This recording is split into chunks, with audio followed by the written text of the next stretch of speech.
Hora de Saúde. Oferecimento Macedo Hospitalar. Tradição em tecnologia, presentes nos melhores hospitais da Amazônia. Shopping da Saúde, o shopping do bem-estar. Neurogênesis. Com base no alicerce do ensino, pesquisa, assistência, tem a solução neurológica para você.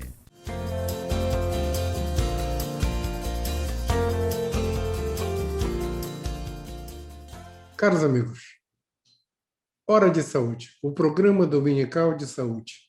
Voltamos ao horário normal, 10 da manhã, e este programa é retransmitido para todo o estado do Pará pela TV RBA, aqui em Belém, canal 13, e neste exato momento para o mundo inteiro pela internet.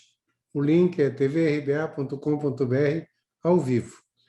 Nós queremos agradecer o apoio que nós temos da Macedo Hospitalar, que equipa todos os hospitais aqui da região norte, em termos de material, do Shopping da Saúde, que também equipa tudo de saúde que você precisa, do CION, o Centro Integrado de Oncologia, uma das nossas referências de tratamento de câncer na nossa região, e da Neurogênesis, que trata de tudo de neurologia. Neurologia clínica, neuropediatria, neurologia cirúrgica, neurologia intervencionista, capitaneado pelos meus amigos Éric Pascoal e Fernando Pascoal. E também falar que nosso programa tem audiência mundial. Neste exato momento, ele é assistido do Canadá até a Noruega, de Belém do Pará até o Rio Grande do Sul, da Noruega até Luanda, na África. É isso. E o nosso convidado de hoje é alguém muito especial. É o doutor Jorge Luiz de Valiati. Ele é lá de São Paulo, ele é o presidente do comitê, deixa eu olhar para eu não esquecer, do Comitê de Insuficiência Respiratória e Ventilação Mecânica da AMIB, da Associação Brasileira de Medicina, Associação de Medicina Intensiva Brasileira, AMIB, que é a Sociedade Brasileira de Terapia Intensiva. E também é coordenador das UTIs do Complexo Hospitalar da Fundação Padre Albino, lá em Cataduva, em São Paulo. Jorge, vou te chamar de Jorge, tá? Sim. Somos amigos, tudo bem. Sim. Jorge, temos pelo menos um amigo muito em comum, que era o Edson Stefanini. Olha só, Jorge, logo que começou a pandemia, há um ano atrás, tem duas memes que ficaram na minha memória. Uma era um meteoro caindo no mundo, aquele meteoro que acabou com os dinossauros, e um dinossauro falando para o outro assim, meu Deus, e a economia? Como se a economia fosse importante naquele momento. E outra meme que também não saiu da minha cabeça foi uma figura no laringoscópio e escrito embaixo, se a população civil soubesse quantos médicos sabem manusear este aparelho, não teria uma mosca na rua. Todo mundo estaria em casa, se protegendo da pandemia, porque é usado para entubar as pessoas. Então, Jorge, me fala uma coisa. Você que é o presidente do comitê desta área da AMIB, né? Você que é uma das nossas autoridades máximas no país. Nas UTIs que tiveram que ser abertas abruptamente por causa da pandemia, qual a informação que vocês têm? Esse pessoal que está cuidando das pessoas está treinado? Veja, primeiro eu gostaria muito de agradecer o convite, não é? Nós temos dois amigos em comum, né? O Macedo e o Edson Stefanini. Aliás, o tempo passa, eu fiz a minha formação lá com o Edson Stefanini, no começo lá ele era chefe do Hospital Sírio-Libanês. Depois eu fui para o HC em 85, né?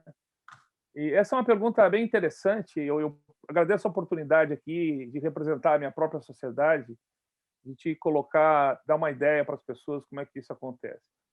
Primeiro, realmente, a questão... Existe essa dicotomia, né, entre a questão da economia e da saúde, né? Mas eu entendo que isso no mundo todo, eu não estou dizendo especificamente no Brasil, né? Uma coisa ou outra é complicado, acho que as duas coisas andam paralelos, né? Mas eu acho que a gente perdeu, o mundo perdeu, não foi só o Brasil, a Itália perdeu algumas oportunidades ímpares, né? Onde talvez nós tivéssemos ter fechado mais no início, né? Mas sempre de uma maneira, eu lhe diria, correta, né? Não fazer falsos lockdowns, onde você vê algumas pessoas que precisam estar trabalhando, não trabalharem, mas assim, e muita gente na rua, disseminação, é uma coisa interessante. Isso que está acontecendo agora, se a gente for ler a história, aconteceu exatamente na gripe espanhola. Foi a mesma coisa, você lê os relatos, é a mesma coisa. Então, teve essa questão. Em relação a... Então, o mundo perdeu o rumo, na verdade, os Estados Unidos no começo, alguns andaram no rumo, né? Eu acho que a gente tem que fazer agora a vacinação em massa e tentar...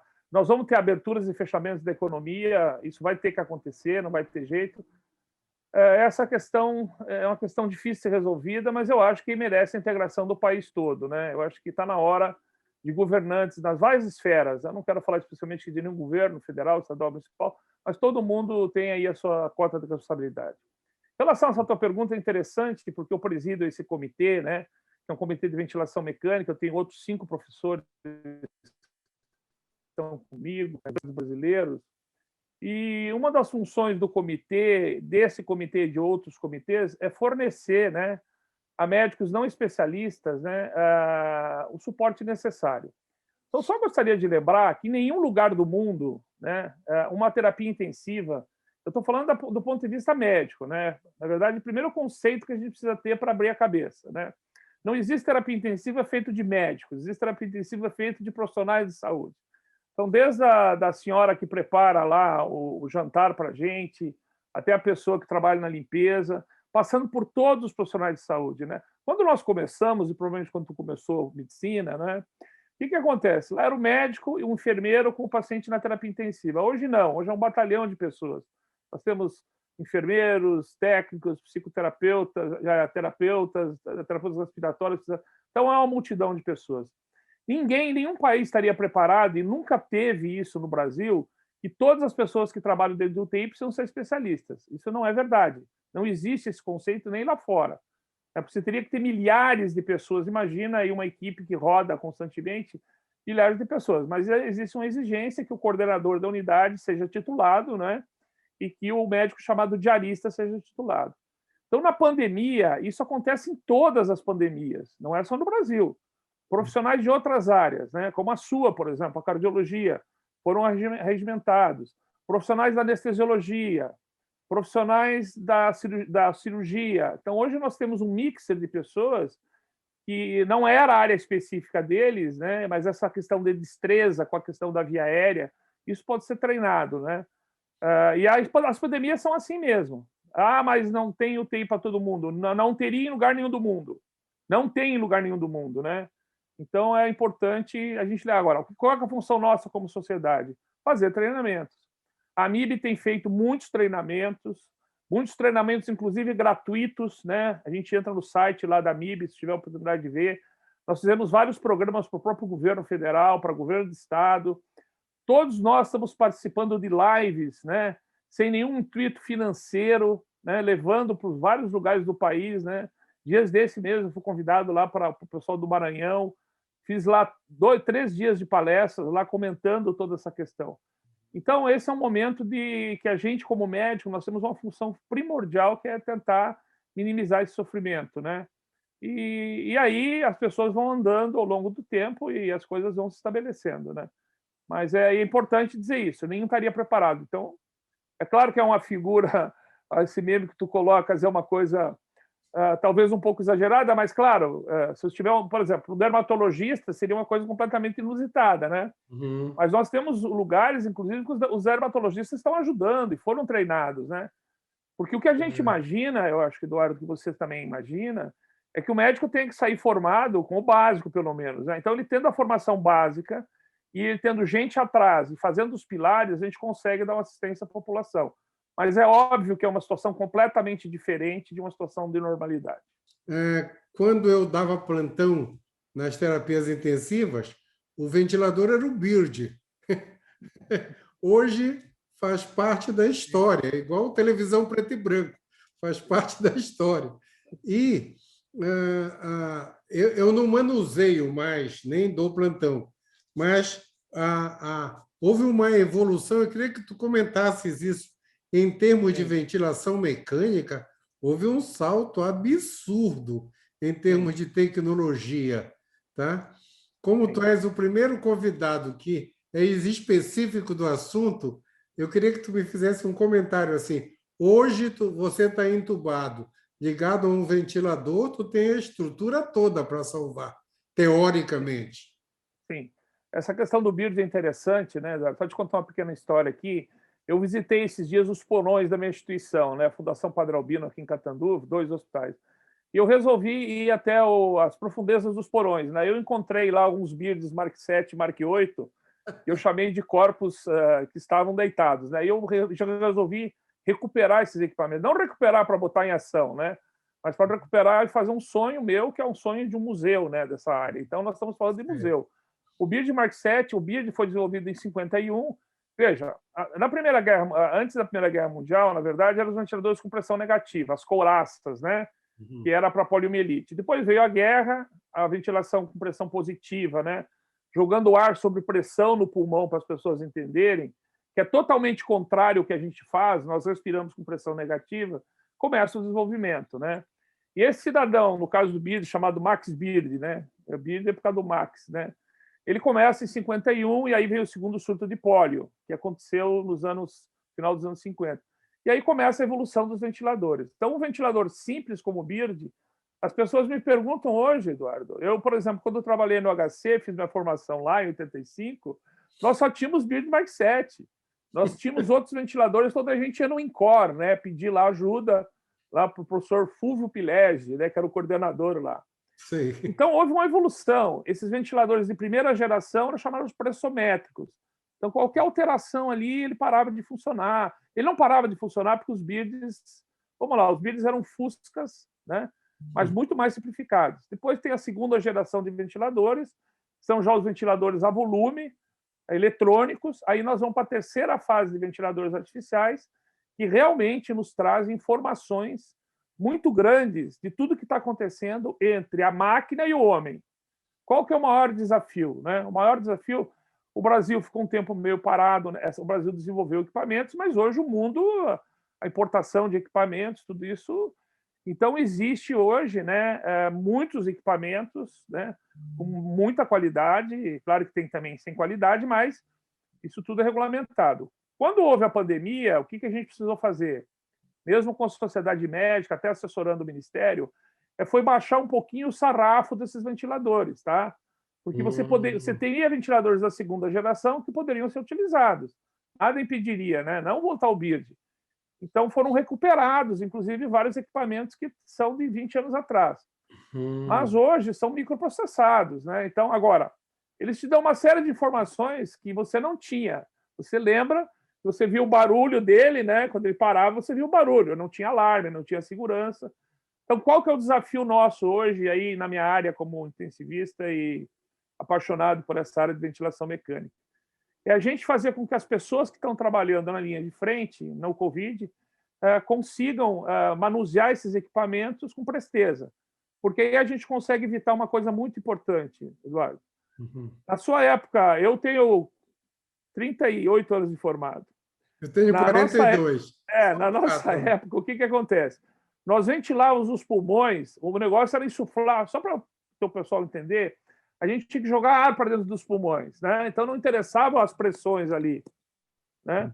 Hoje não, a gente tem que fazer uma entrada de ar gentil, né? E essas descobertas, é interessante dizer isso, elas nasceram no Brasil, nasceram lá na USP. Aí hoje a gente sabe, né, que coisas que nós fizemos no passado, né, hoje não seriam mais aplicáveis. Seria um crime ventilar os pacientes, botar o paciente no ventilador daquele jeito. Então esse é o desafio. Porque a máquina sem o homem não funciona, né? É claro que tem até uma tentativa de automatização completa, né? Mas eu te pergunto, né? Você andaria num avião daqui para os Estados Unidos sabendo que o piloto está em casa dormindo? Não, você fica tranquilo que o piloto está na aeronave, né? E outros profissionais também que dominam essas técnicas, né? Então, esse é o desafio, porque as informações são muitas. Mas a gente tem que saber um negócio interessante. Veja, apesar das informações serem muitas, nós temos 3 coisas que salvam as pessoas. Não pode criar grandes pressões dentro do pulmão, o público seu vai entender, eu tenho que controlar isso.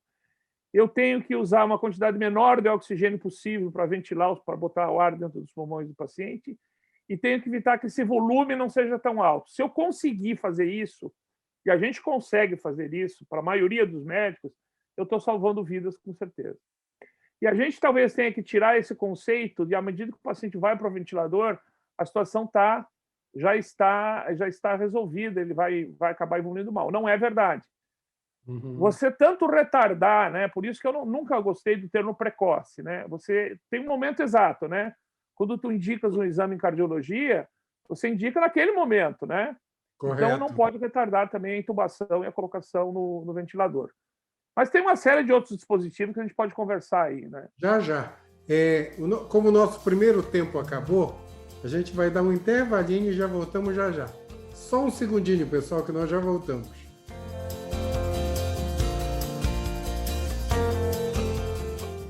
Hora de Saúde. Oferecimento Macedo Hospitalar. Tradição em tecnologia, presentes nos melhores hospitais da Amazônia. Shopping da Saúde, o shopping do bem-estar. Neurogênesis. Com base no alicerce do ensino, pesquisa, assistência, tem a solução neurológica para você.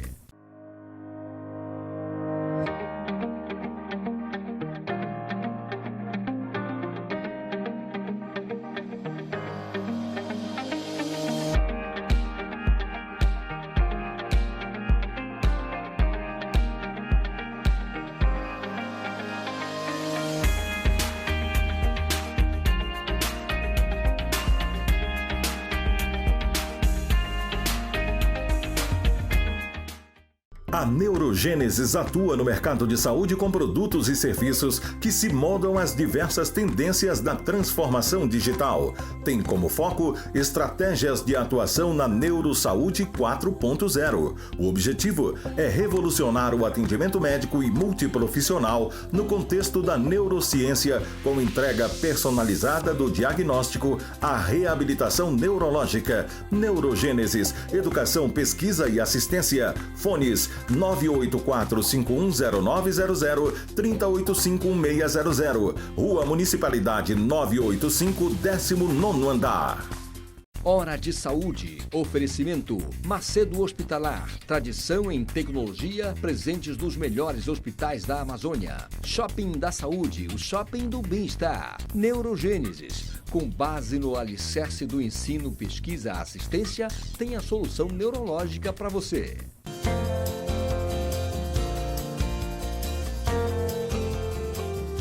Voltamos. E para o programa não acabar e o Jorge não esquecer, eu vou dar um tempinho para ele dar um oi para os amigos dele aqui de Belém, de terapia intensiva, e depois vamos continuar falando sobre intubação. Ele é uma das nossas maiores autoridades do mundo em ventilação mecânica e vamos aproveitá-lo para isso. Jorge. Bom, primeiro, muito obrigado por dar essa possibilidade de eu agradecer amigos. Eu tenho muitos amigos em Belém do Pará, vou com muita frequência aí. E só lembrando 3 médicos, para que os outros não fiquem nervosos comigo, minha grande amiga Leila Rezec, a doutora Rosângela e a pediatra, né, a Catiarada, né, que são pessoas aí que eu amo esse estado, eu amo a Amazônia, e um grande abraço a eles. Espero que tudo espaço para que eu possa voltar aí a Belém várias outras vezes. Certo. E voltando a falar de ventilação mecânica, você que está vivendo isso nesse momento de uma maneira enorme, qual é o momento? Existe um momento de entubar o doente? Todo mundo hoje tem um oxímetro em casa. Sim. Todo mundo aí falando. Quando é que o doente tem que ir para o hospital? Quando ele fica na ventilação e quando ele vai para o respirador? Ótima essa pergunta para você, né? Qual que é o problema do coronavírus? Primeiro é o problema da infectividade, né? Ele é um vírus altamente infectante, então ele leva a uma lesão. Então, primeira questão importante de dizer é que na imensa maioria das vezes o paciente vai ter sintomas leves. E aí, em 20% das vezes, ele pode ter sintomas um pouco mais graves, e desses 20%, 5% vão precisar de hospital e uma parte menor de terapia intensiva.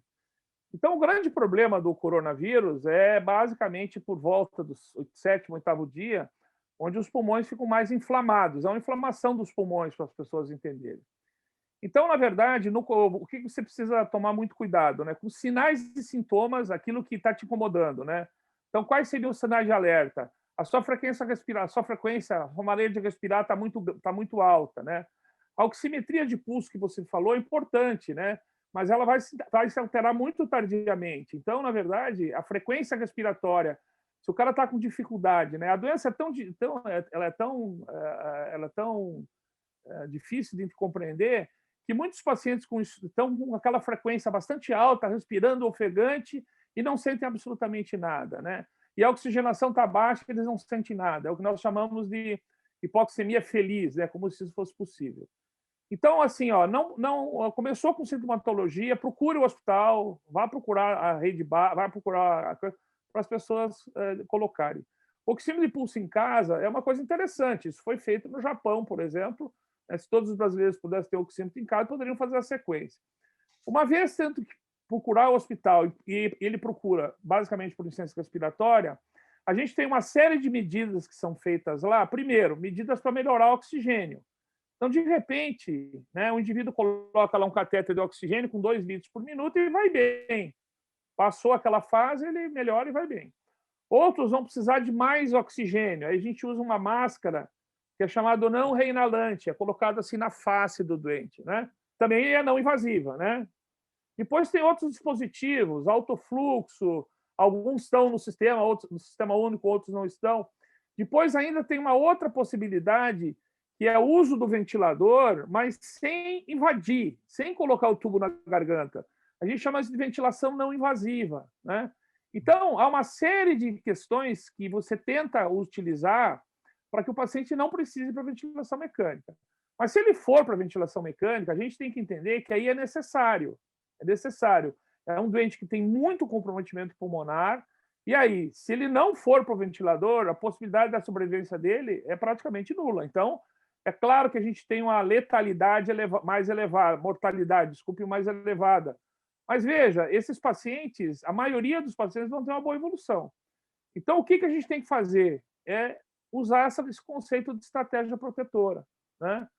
E proteger os pulmões da lesão provocada pelo próprio ventilador. É essa a questão. Então, eu sei que é muito difícil, mas já nascendo o desconforto respiratório, que é isso que o Covid provoca, a mortalidade já era alta, só que aumentou, né? Lógico que aumentou, porque nós vivemos pandemias, né? Pandemias. Então, mas a gente tem que acreditar, né? Que se o médico está indicando a ventilação naquele momento, não dá para você negar que é necessário. E isso é baseado em sinais clínicos, né? Então, o termo precoce, intubar precoce, é ruim esse termo. Tudo que é precoce é ruim. É antes do tempo. Agora, me fala uma coisa. Nosso tempo está quase acabando, mas ainda dá para uma pergunta. O paciente que fica hoje, que estão discutindo o kit intubação que está... É melhor que ele esteja intubado ou traqueostomizado caso não tenha o kit intubação? Eu já estou fazendo uma pergunta de... Não, você foi direto no assunto. É traqueostomizado, não tenho dúvida. Tá? Agora, esse negócio de kit de intubação é aquela coisa daquele termo também infeliz, tá? Desculpem quem inventou isso, mas assim, porque não é kit intubação. No kit intubação, você vai usar ali 2, 3 ampolas de cada remédio, certo? Tudo bem? Vai precisar uma ampola de sedativa, analgésico, curar e intubou, tudo bem. O problema não é isso, é que os pacientes vão ficar, diferente dos outros que ficavam mais acordados no ventilador com analgésicos, eles vão ficar muito tempo. Então, o problema não é só entubar, o problema é manter o conforto. Então, os analgésicos, então dá a impressão assim, né? Então, os analgésicos, essa coisa toda, né? Então, com certeza, o conforto da traqueostomia é maior. Agora, indicar a traqueostomia porque falta, bom, não sei, aí fica complicado, mas com certeza a traqueostomia, para quem está acordando, numa situação dessa, é muito mais confortável, com certeza. Que bom. É importante esse tipo de informação, Jorge. E, Jorge, nós estamos no fim do nosso programa. Nós ainda temos 2 minutinhos para tuas considerações finais a respeito de tudo e para dedicar o programa. A gente sempre dedica o programa a alguém da ciência, a um trabalhador, a ter um critério. A ter um critério. Bom, primeiro, muito obrigado pelo convite. Já tem 2 minutinhos. Vai lá. Ótimo. Muito obrigado pelo seu convite. O Macedo, nosso grande amigo, é uma pessoa que eu reverencio muito, porque ele tem ajudado muito o desenvolvimento da Amazônia, de Belém, de tudo aí. Quer dizer, no norte, ele é um cara muito aberto para a sociedade aí de Belém, né, a sociedade paraense. Mas eu não queria dedicar, eu tinha muitas pessoas para dedicar, mas eu não quero dedicar a ninguém em especial. Eu quero dedicar a todos os profissionais da saúde. Não, quando eu falo profissionais da saúde, eu estou falando desde o cidadão que faz a limpeza da unidade ou dos hospitais, passando pelos porteiros, passando pela cozinha, que cuidam tão bem da gente, até médico, enfermeira e tal. Não se faz medicina intensiva e nem se faz medicina de emergência sozinho, né? Então, a gente aprendeu isso. Então, eu só posso dedicar isso a essas pessoas todas que estão envolvidas. Porque a gente que está as pessoas aí, elas sofrem muito. Porque, além de sofrer com a morte das pessoas, isso sempre aconteceu, né? Elas sofrem também basicamente com medo de levar o vírus para casa, de transmitir isso, né? E isso é uma coisa que deixa as pessoas deprimidas, não há horário, se suspendeu férias, né?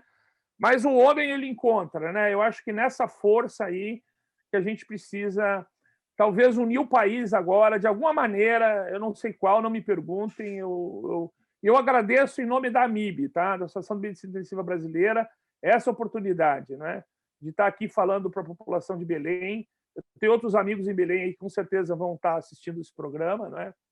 E é um grande abraço a todos vocês. Eu espero que isso passe. Eu acho que vai demorar um pouco. A nossa vida vai mudar. Nós vamos ter que usar máscara por um tempo, nós vamos ter que nos vacinar. Mas eu estou com muita saudade de andar pelo Brasil, de ir lá para a Amazônia, além de dar aula à distância, né, e de participar disso. Mas agora é o momento de a gente ficar um pouco quieto e responsabilidade. Não precisa sair, não saia. Precisa sair, você não pode pedir para o cidadão que tem que trabalhar, né? Então, eu acho que a gente perdeu algumas oportunidades. Eu não quero discutir aqui especificamente quem que perdeu, se foi o governo X, governo Y, não me interessa, mas eu acho que a gente tem que se colocar no lugar do outro. Se você não se colocar no lugar do outro. E o mais grave disso tudo, para concluir, é que normalmente nós estávamos abrindo as UTIs. As UTIs estavam abertas para a população.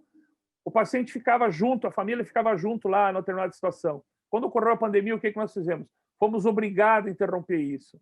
Então, hoje, todo dia são lives, a família leva o celular, doutor, posso? Pode. Isso não só nas UTIs, vamos lá, não só nas UTIs Covid.